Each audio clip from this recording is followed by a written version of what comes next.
Position جو ہے ہمارے سامنے ہے، ہمارے ہی بھائی ہیں۔ اب میں نے ثابت کر دیا کہ قرآن کہتا ہے بھائی ہیں،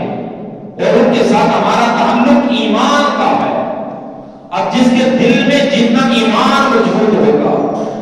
جس کے دل میں جتنی محبت اپنے مالک کے قریب کی ہوگی، جس کے دل میں جتنی زیادہ محبت اپنے پیارے نبی کی ہوگی، پھر پیارے نبی کی امت پر اگر سرزمین فلسطین پر وہاں پر بم گرائے جائیں، وہاں پر راکٹ حملے کیے جائیں، وہاں پر میزائل پھینکے جائیں، اور پھر اسی نبی کے امتی ہو کر اور ہم بھی اپنے آپ کو مسلمان ہونے کا دعویٰ بھی کریں، مومن بھی کہلوائیں، اور سارا منظر ٹی وی کی سکرین پہ، موبائلوں کی سکرین پہ دیکھ کر ہمارے دل میں اپنے ان مسلمان بھائیوں کے لیے احساس پیدا نہ ہو، تو پھر سمجھ لیں کہ ہمارا ایمان کس قدر ہے۔ پھر ہمارا ایمان کیا ہے کہ مومن تو وہ ہوتا ہے جو آپس میں بھائی بھائی ہوتے ہیں، اور جو دوسرے کے دکھ درد کو، پریشانی کو اپنے لیے وہ سمجھتا ہے۔ آقا کریم علیہ الصلوۃ والسلام نے ارشاد فرمایا کہ اگرچہ کفار مکہ میں سے جیسے کہ ابو لہب، ابو جہل یہ برادری کے لوگ تھے، مگر حضور علیہ الصلوۃ والسلام کے مشن کے ساتھ ان کا اختلاف تھا۔ حضور کے مشن کے ساتھ یہ لوگ مخلص نہ تھے، اس لیے آقا کریم علیہ السلام نے ارشاد فرمایا فلاں لوگوں کی اولاد یہ میرے وارث نہیں ہے، یہ میرے ولی نہیں ہے، اگرچہ زبان ان کی ایک ہے، اگرچہ علاقہ ایک ہے، مگر میں ان سے لا تعلقی کا اعلان کرتا ہوں۔ وہ سلمان فارسی جو فارس سے چل کے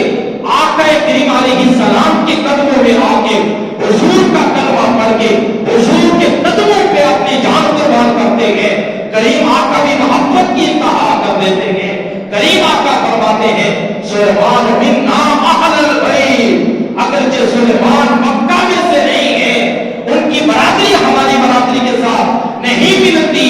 زبان ہماری زبان سے نہیں ملتی، میں محمد رسول اللہ اعلان کرتا ہوں سلیمان اہل بیت میں سے ہے۔ پتہ یہ چلا اگر رشتے تھوڑے ہی کیوں نہ ہو،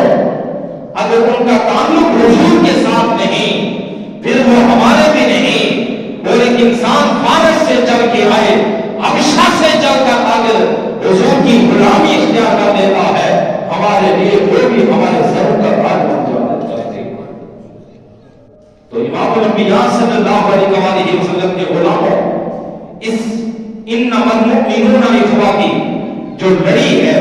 جب کریم آقا علیہ السلام مکہ سے ہجرت کر کے مدینے میں تشریف لے جاتے ہیں، چونکہ مکہ سے جو مسلمان گئے تھے بے سر و سامانی کے عالم میں تھے،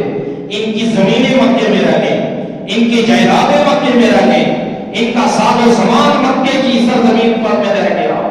یہ تو تنہا گئے تھے، اکیلے گئے تھے، انہوں نے کہا زمینیں رہ جاتی ہیں تو رہ جائیں، ہمارے گھر رہتے ہیں تو رہ جائیں، مگر کریم آقا کا تعلق نہ ٹوٹے، کریم آقا کا ساتھ نہ ٹوٹے،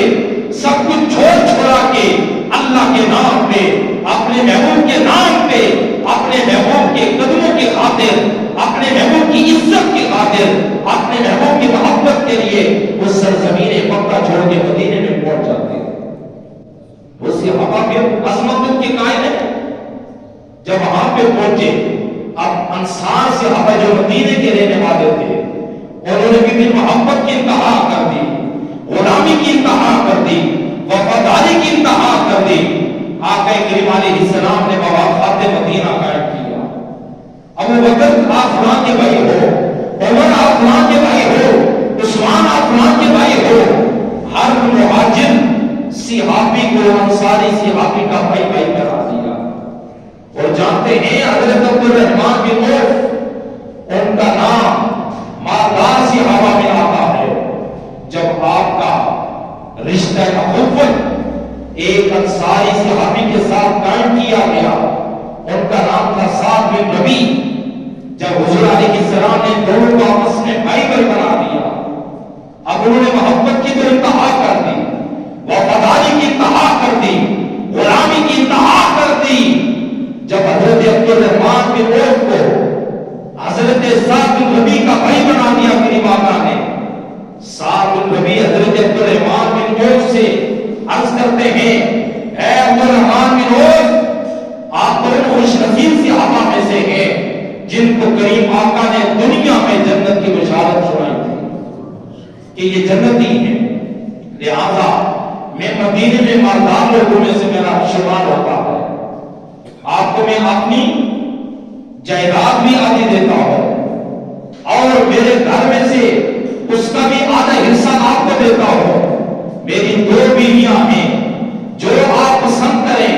اس کو میں طلاق دے دیتا ہوں، اس کی عدت گزر جانے کے بعد آپ اس کے ساتھ نکاح کر لیں، چونکہ آپ کو میرے کریم لجپال نے میرا بھائی بنا دیا ہے۔ اب آپ کا دفاع کرنا، آپ کا یہاں پر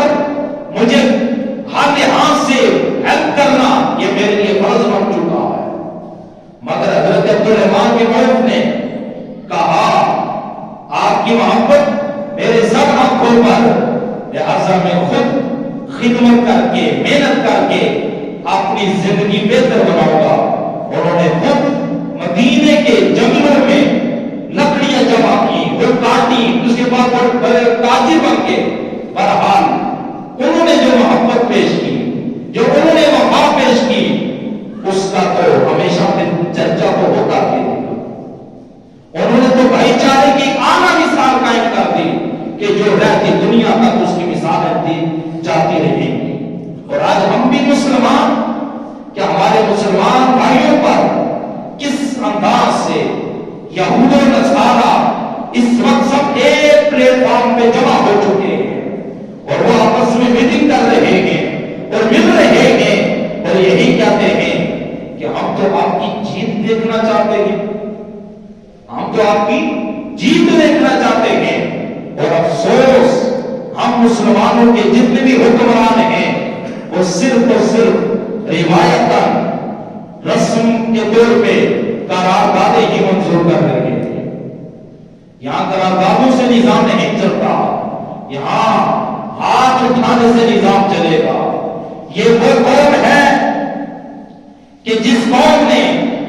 انبیاء کرام علیہ السلام کو بھی شہید کیا، یہ وہ قوم ہے جو آج مسلمانوں پر، فلسطین کے معصوم بچوں پر، یہ وہ قوم ہے جو فلسطین کی خواتین پر، یہ وہ قوم ہے جو فلسطین کے بزرگوں پر، یہ وہ قوم ہے جو فلسطین کے اسپتالوں پر آج میزائل پھینک رہے ہیں۔ انہوں نے تو ہمارے کریم آقا کے ساتھ کیے ہوئے معاہدوں کو بھی توڑا تھا۔ جو ہمارے نبی کے نہیں ہو سکتے، پھر وہ ہمارے کیسے ہو سکتے؟ اور حتیٰ کہ نعوذ باللہ کریم آقا صلی اللہ علیہ وسلم کو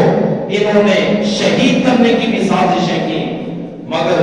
اللہ کریم نے فرمایا وَلَلْآخِرَةُ خَيْرٌ لَكَ مِنَ الْأُولَىٰ وَرَفَعْنَا لَكَ ذِكْرَكَ، محبوب ہر آنے والی گھڑی آپ کی پہلی گھڑی سے بہتر ہوگی۔ محبوب ہم نے آپ کے ذکر کو بلند کر دیا، پھر ان کی سازشیں ساری ناکام ہوتی چلی گئی۔ امام الانبیاء صلی اللہ علیہ وسلم کے غلاموں، اس لیے آج ہمارے ان مسلمان بھائیوں پر اگر مشکل وقت آیا ہوا ہے، یہ نہ سمجھیں کہ یہ صرف انہی پر ہے، ہم تو آرام سے بیٹھے ہیں، نہیں، اللہ رب العالمین کی طرف سے حالات بدلتے ہوئے پتہ نہیں چلتا،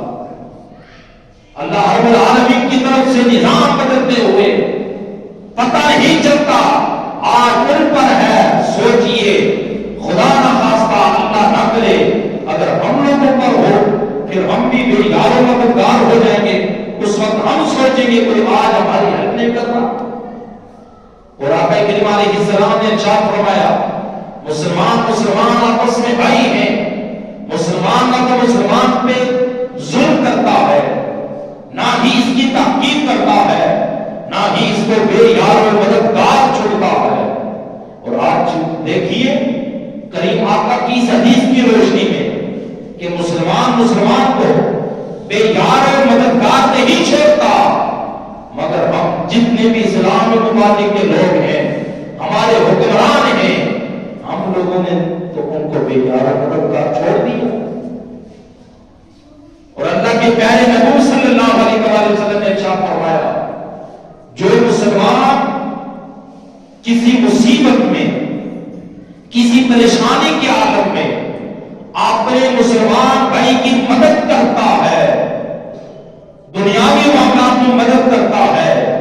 میرا مالک اتنا کریم ہے، وہ اتنا رحیم ہے، وہ کل قیامت کے دن آپ کی بڑی پریشانیاں حل فرما دے گا۔ بڑی پریشانیوں سے اگر ہم کل قیامت کے دن حل چاہتے ہیں، نجات چاہتے ہیں، تو اس کے لیے آج اپنے مسلمان بھائیوں کے لیے آواز بلند کرنے کی ضرورت ہے۔ جس کو میرے مالک نے جتنی قوت دی ہے، جتنی توفیق عطا فرمائی ہے، وہ اس قدر کو آواز بلند کر سکتا ہے، اتنی تو آواز بلند کر سکتا ہے۔ کیوں؟ قرآن کریم علیہ السلام نے فرمایا جو مسلمان کسی مسلمان کی پردہ پوشی کرتا ہے، اس حدیث کے الفاظ ہیں اللہ رب العالمین کل بروز محشر اس کی پردہ پوشی فرمائے۔